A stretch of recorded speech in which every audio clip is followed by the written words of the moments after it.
Kabupaten Tabalong, Provinsi Kalimantan Selatan memiliki 12 kecamatan.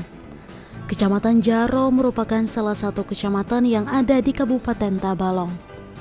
Secara geografis, Kecamatan Jaro terletak di bagian paling utara Kabupaten Tabalong, yang didominasi kawasan dataran tinggi dan pegunungan.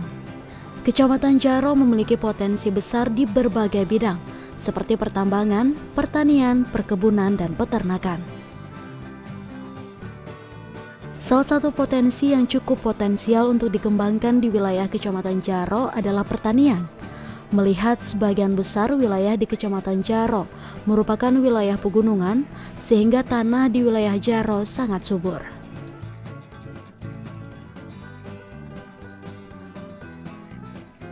Sektor pertanian di wilayah Jaro terus berkembang. Salah satu tanaman yang mulai untuk dikembangkan di wilayah Jaro yakni tanaman porang. Porang adalah tanaman umbi-umbian yang memiliki berbagai kandungan dan manfaat. Tanaman porang mengandung karbohidrat, lemak, protein, mineral, vitamin, dan serat pangan. Porang biasanya dimanfaatkan dengan diolah menjadi tepung yang dipakai untuk bahan baku industri untuk kosmetik, pengental, lem, mie ramen, dan campuran makanan lainnya. Tanaman porang memiliki pasar ekspor seperti Jepang, Cina, Taiwan, dan Korea.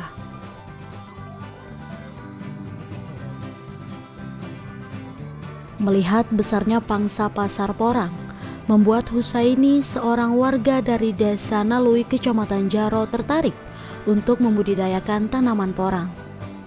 Pria berusia 48 tahun ini mulai menggeluti untuk menanam porang sejak akhir Desember 2020 lalu. Memulai belajar budidaya porang ini dari akhir Desember 2020. Awalnya memulai budidaya porang ini kada banyak, karena kita barisan dana ada dapat bibit dari kawan 450 biji. Subhanallah, hasilnya alhamdulillah. Sempat sampai kepikiran budidaya porang ini dari hasil terinspirasi dari kawan. Jadi kawan ini tadi dahulu bertanam dan ini berhasil. Jadi jadinya lebih baiknya pian nanam itu. Nah, kayak itu. Akhirnya bibit pun kita dapat dari kawan itu juga di Kabupaten Balangan. Kebetulan Kabupaten Balangan tadi dahulu satu ya, tapi kita belajar dari lapangan, belajar seorang di lapangan.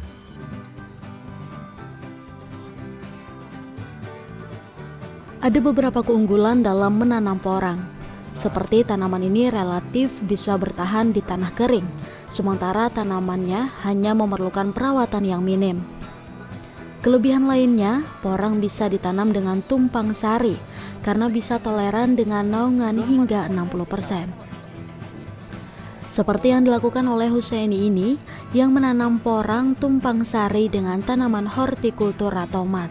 Alasannya kenapa kita berbudidaya porang dengan tumpang sari, satu, kalau kita cuma mengandalkan tanam porang, sedangkan panen porang masanya 8 bulan baru bisa panen. Jadi menghadang 8 bulan ini untuk apa? Apa ngarannya lah, gasan belanja. Jadi ditanamlah porang dengan tumpang sari. Ternyata sudah ada 3 kali sampai 4 kali dengan tomat ini tumpang sari aman tanaman porangnya, kada mempengaruhi. Masalah tanaman porang ini ada 5 macam. Jadi ada udukan ngarannya, pohonnya bakarai dan kada ada katak. Ada elus-elus, pohonnya mulus, tapi di bawah ada ciri lain, pinah habang pohonnya. Ada yang mulus hijau, bersih pohonnya, itu suwak. Ada yang semacam pulang maya ngarannya. Nah, katak ini ada ciri khas tersendiri, ada buahnya di atas. Itu sudah porang ngarannya. Nah, jadinya tumbuh di atas buahnya. Jadi dari umbi kita dapat hasil, dari katak pun kita dapat hasil, kada ada yang ruginya. Dan satu lagi keuntungannya, kita bertanam porang hama ada hulat, tapi hulat daunnya nunggu kayak ini gitu ya. Jadi itu obatnya diambil aja, pada perlu disemprot. Dan porang ada kawa kita pakai kimia. Kenapa? Investor kada mau memakai manukal yang berbahan kimia. Jadi kita harus memakai organik.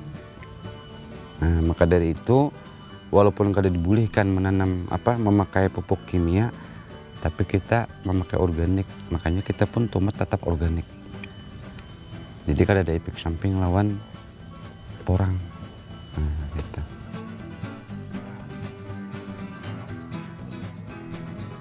Meskipun hanya memerlukan perawatan yang minim, namun tetap harus memperhatikan pola tanamnya, agar katak dan umbi yang didapat pun bisa optimal.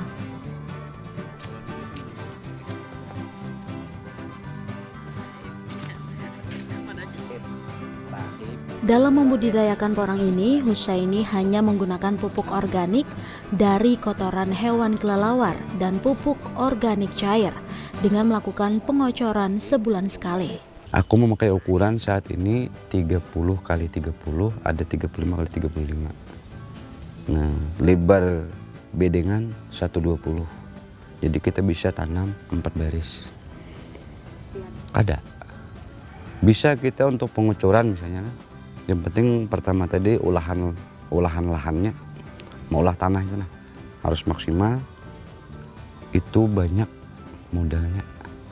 Kapur dalam 50 meter, lebar 1 meter, itu memerlukan 50 kilo kapur. Belum lagi pupuk komposnya. Dalam 1 karung 50 kilo itu dapat 4 meter. Pupuknya kalau saat ini aku mengandalkan kohe kelelawar, tetap memakai POC. Cuman untuk pengucuran cukup 1 bulan sekali. Jadi bahasanya untuk memerlukan dana minim benar. Kada seperti tanaman kayak tomat.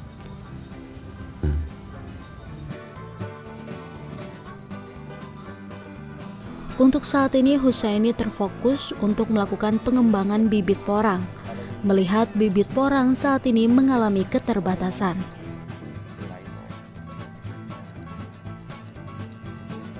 Melihat adanya budidaya porang di wilayah Kecamatan Jaro, mendapat tanggapan positif dari Asriadi selaku Mantri Tani di Kecamatan Jaro.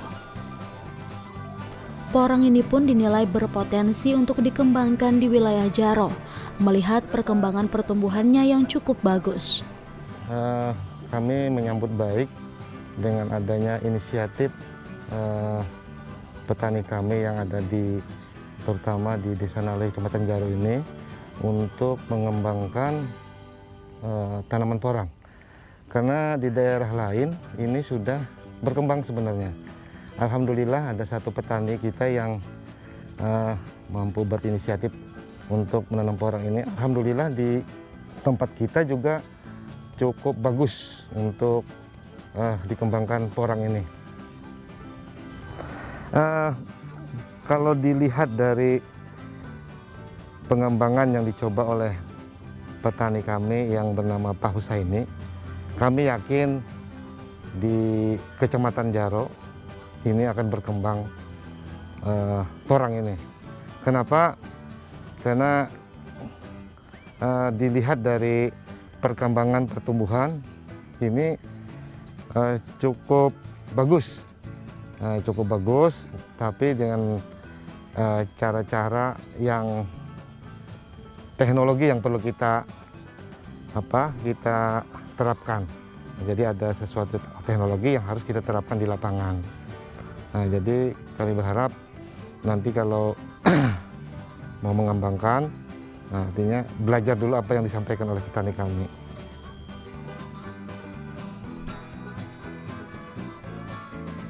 Menurut Asriadi, ada beberapa hal yang perlu diperhatikan para petani apabila ingin berbudidaya porang. Salah satunya yakni harus memperhatikan pengolahan tanahnya. Pesan kami kepada petani yang akan membudidayakan porang, yang perlu dipelajari adalah pengolahan tanah, kemudian pemilihan bibit. Nah, karena perlu diketahui bahwa bibit sekarang mungkin kalau pemula antara bibit katak dengan umbi itu hampir sama. Nah, jadi jangan terkecoh dengan itu. Jadi harapan kami kepada petani yang mau membudidayakan ini, jangan terpaku dengan harga murah. Misalnya ada penawaran harga porang, harga katak katanya berapa 75.000 1 kilo. Tertariklah kita. Sedangkan katak itu sebenarnya tidak bisa didapatkan dengan harga 375. Itu minimal tuh 150 sampai 250. Nah itu. Ya kalau nanti kemudian untuk katak juga, apakah itu dipanen pada saat dorman, apakah dipetik pada saat tanaman itu masih segar. Nah itu ada pengaruh nanti terhadap pertumbuhan tanaman.